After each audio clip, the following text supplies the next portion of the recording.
ಕಾಂಗ್ರೆಸ್ನ ಎಲ್ಲ ಮುಖಂಡರುಗಳು ಇನ್ನವರು ಹೋಗಿದ್ದಾರೆ ಪ್ರಚಾರ ಮಾಡಲಿಕ್ಕೆ. ಬಹುಶಃ ಬರೋವಾಗ ಮೇಕೆದಾಟುಗೆಲ್ಲ ಪರ್ಮಿಷನ್ಗೆ ಅವ್ರ ಹತ್ರ ಸೈನ್ ಹಾಕ್ಸ್ಕೊಂಡು ಬರ್ತಾರೆ ಅಂತ ತಿಳ್ಕೊಂಡಿದ್ದೀನಿ.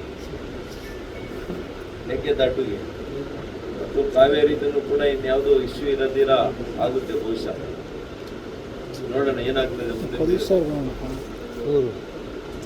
ಇವತ್ತು ಇಷ್ಟೇ ಹೇಳ್ತೇನೆ,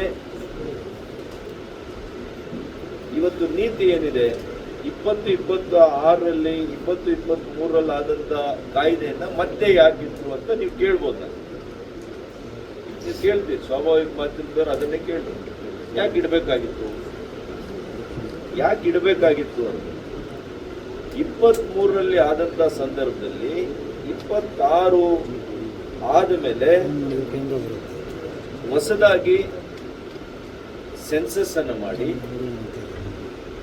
ಆಮೇಲೆ ಮಹಿಳಾ ಮೀಸಲಾತಿ ಮಾಡಿದ್ಮೇಲೆ ನಾವು ಆ ಚುನಾವಣೆ 29ರಲ್ಲಿ ತಗೊಂಡು ಬರಬೇಕು ಮೀಸಲಾತಿ ಅಂತ ಮಾಡಿದ್ವಿ. ನಮಗೆ ಗೊತ್ತಿದೆ, ಮಧ್ಯದಲ್ಲಿ ಕೋವಿಡ್ ಎಲ್ಲ ಬಂತು. ಅದಾದ್ಮೇಲೆ ಇವತ್ತು ಸೆನ್ಸಸ್ ಮಾಡಲಿಕ್ಕೆ ಸೆನ್ಸಸ್ ಅದು ಕೂಡ ಇವತ್ತು ಜಾತಿ ಸರ್ವೆಯನ್ನ ಮಾಡಬೇಕು ಅಂತೇಳಿ, ಜಾತಿಗಳ ಸರ್ವೆಯನ್ನ ಕೂಡ ಮಾಡಬೇಕು, ಅದನ್ನು ಕೂಡ ಅದರಲ್ಲಿ ಅಳವಡಿಸಬೇಕು. ಅದನ್ನ ಮೊಟ್ಟ ಮೊದಲನೇ ಬಾರಿಗೆ ಪ್ರಧಾನಮಂತ್ರಿಗಳು ಅದನ್ನು ಕೂಡ ಮಾಡಿಸ್ತಾ ಇದ್ದಾರೆ. ಇದೆಲ್ಲ ಮಾಡಲಿಕ್ಕೆ ಸಮಯ ಆಗ್ತದೆ.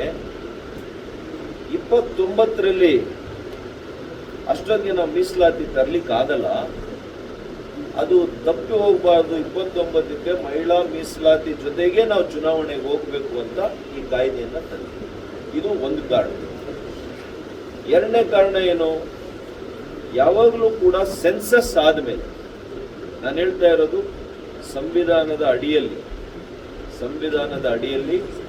Article 81, article 82 of 1 and 2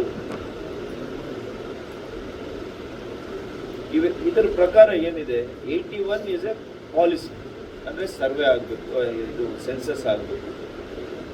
census ಆದಮೇಲೆ 82ರ ಪ್ರಕಾರ ಹೆಂಗೆ ಡಿಲಿಮಿಟೇಷನ್ ಮಾಡಬೇಕು ಅನ್ನೋದಕ್ಕೆ ಆ ಪ್ರಕ್ರಿಯೆಯನ್ನು ಕೊಟ್ಟಿದ್ದಾರೆ. 82 ಇದೆಲ್ಲ ಕೂಡ ಡಾಕ್ಟರ್ ಬಾಬಾ ಸಾಹೇಬ್ ಅಂಬೇಡ್ಕರ್ ಅವರು ಆ ಸಂದರ್ಭದಲ್ಲಿ ಇದನ್ನೆಲ್ಲ ಕೂಡ ಸಂವಿಧಾನದಲ್ಲಿ ಅಳವಡಿಸಿದ್ದಾರೆ.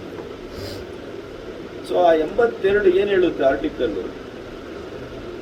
ಸರ್ವೆ ಆದ ಕೂಡಲೇ ಸೆನ್ಸಸ್ ಆದಮೇಲೆ ಇವತ್ತು ಡಿಲಿಮಿಟೇಷನ್ ಕಮಿಟಿಯನ್ನ ರಚನೆ ಮಾಡಬೇಕು ಕೇಂದ್ರ ಸರ್ಕಾರ. ಆ ಡಿಲಿಮಿಟೇಷನ್ ಕಮಿಟಿಯನ್ನ ರಚನೆ ಮಾಡಿದ್ಮೇಲೆ ಹೊಸದಾಗಿ MP ಸಂಸತ್ ಕ್ಷೇತ್ರಗಳು ಮತ್ತು ನಮ್ಮ ಶಾಸಕರ ಕ್ಷೇತ್ರಗಳನ್ನ, ವಿಧಾನಸಭೆ ಮತ್ತು ಲೋಕಸಭೆ ಕ್ಷೇತ್ರಗಳನ್ನ ಪುನರ್ವಿಂಗಡಣೆ ಮಾಡಬಹುದು. ಯಾವ ಆಧಾರದಲ್ಲಿ? ಜನಸಂಖ್ಯೆ ಆಧಾರದಲ್ಲಿ ಅಂತ ಹೇಳುತ್ತೆ 82. ಆದರೆ ಜನಸಂಖ್ಯೆ ಆಧಾರದಲ್ಲಿ ನಮ್ಮ ಸರ್ಕಾರ ಮಾಡಿದ್ದಿದ್ರೆ ದಕ್ಷಿಣ ಭಾರತಕ್ಕೆ ದೊಡ್ಡ ಅನ್ಯಾಯ ಆಗ್ತಾ ಇತ್ತು. ಯಾಕೆ?